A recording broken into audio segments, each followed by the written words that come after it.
Hello, my name is Josh, and I'm a horticulturist that values unique perennials and garden design. I'm in luck because today I found a garden that has both of those things. I'm here at Riverbanks Botanical Garden, a garden that revels in tropical and distinctive plants. Riverbanks Botanical Garden opened in 1995 and features a 34,000 square foot wall garden.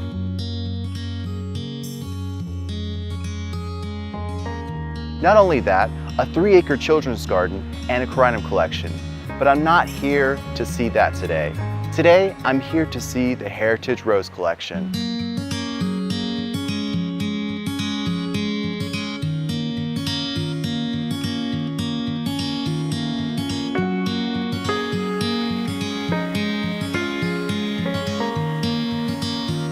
This botanical garden has amassed a collection of about 200 heritage roses. Now, many people think that heritage roses are out of date and not worth growing, but that could be farther from the truth.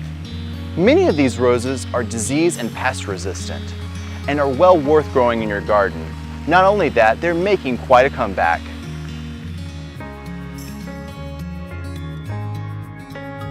Now, I have here a heritage rose called New Dawn, and it was patented in 1930 by Henry Dreer.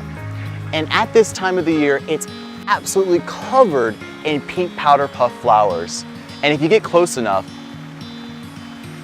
you can smell it. Oh, absolutely divine. Well worth growing in your garden.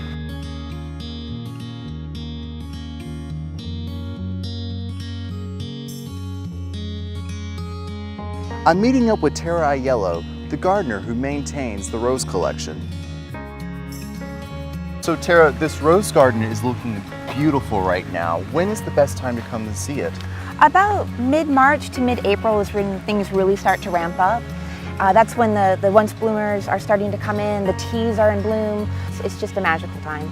So this rose has really caught my eye. Could you tell me what this one is? This is Monsieur. It's a T-class rose. Like a lot of roses in this class, they get to be large shrubs. And they have a wonderful high-centered bloom that's kind of reminiscent of the more modern rose, but they have this amazing watercolor-like effect to their petals that you just don't see in a lot of modern roses.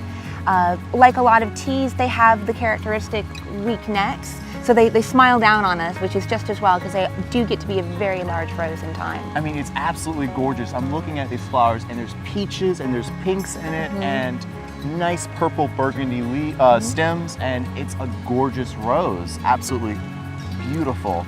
Teas have a reputation for being a little slow to establish. This is a wonderful beginner tea, very robust, beautiful, beautiful new growth. It's beautiful even when it's not in flower, super healthy foliage, and it blooms in cycles all through the year. It's just amazing.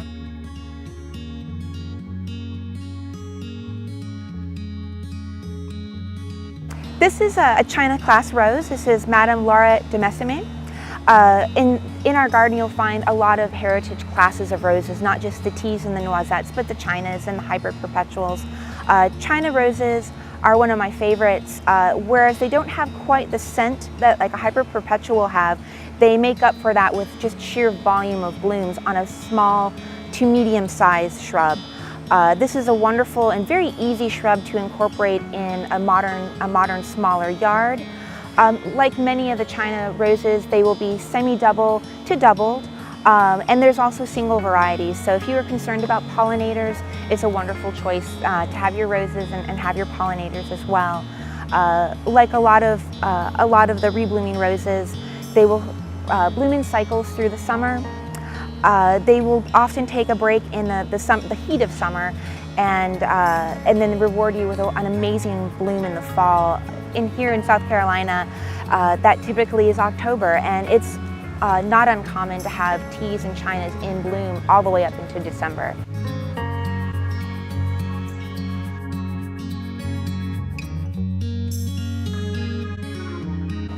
So Terra, this one looks vaguely familiar. Can you tell me more about it? This is Fraziers pink musk, which isn't a musk rose, it's actually a noisette. It's from the same class of roses that Champney's Pink Cluster, bred by John Champney outside of Charleston in 1811. It belongs to that same family of roses, and like those roses, it becomes a medium to large open shrub, long canes terminating in beautiful clusters of light pink to white, fragrant to semi-fragrant blooms. I can really smell it. It really smells great. And this is a wonderful rose. The fragrance wafts on warm evenings. So it's really a wonderful rose to have out in the garden because you can enjoy even when you're not right up on it. And you know, even before I came here, I've never heard of Noisettes, which is sad because we have special ties to this rose. We do. And I've lived here all my life and I've never heard Noisettes, and actually they've really become my favorite old-fashioned rose. And it's so great that you guys have them here in this garden so people can seed them and hopefully put them in their own garden. Yes, they are a unique part of the southern rose or southern garden, and originating outside of Charleston, they are so well adapted to our hot and sticky summers.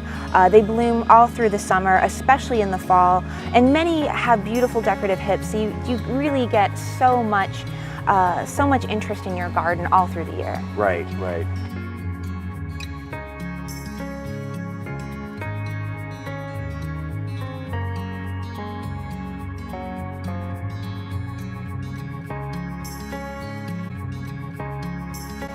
So one thing I've noticed, Terra, with this garden, there are annuals and perennials mixed in with these roses. Why is that? Oh, well, old-fashioned roses really shine when they have companion plants.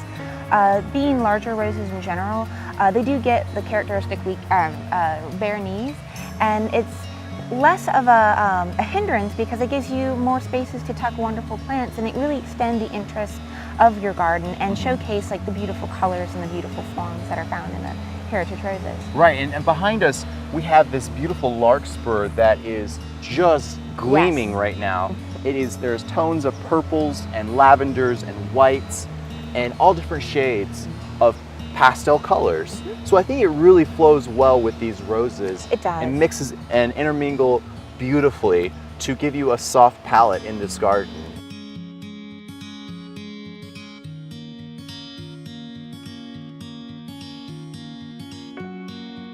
Before I left Riverbanks Botanical Garden, there was one rose I had to see. It's this rose, Blush Noisette, my absolute favorite heritage rose variety. And as you can see, it can really fill out an area and take up some space, but don't let that distress you because it has the most wonderful smell. Very powdery, soft scent that you can enjoy. Well worth growing in your garden. Also does well in humidity and in full sun. Thank you guys for watching this video on heritage roses. I hope this encourages you to take a trip out to Riverbanks Botanical Garden and to see their rose collection. You really won't regret it.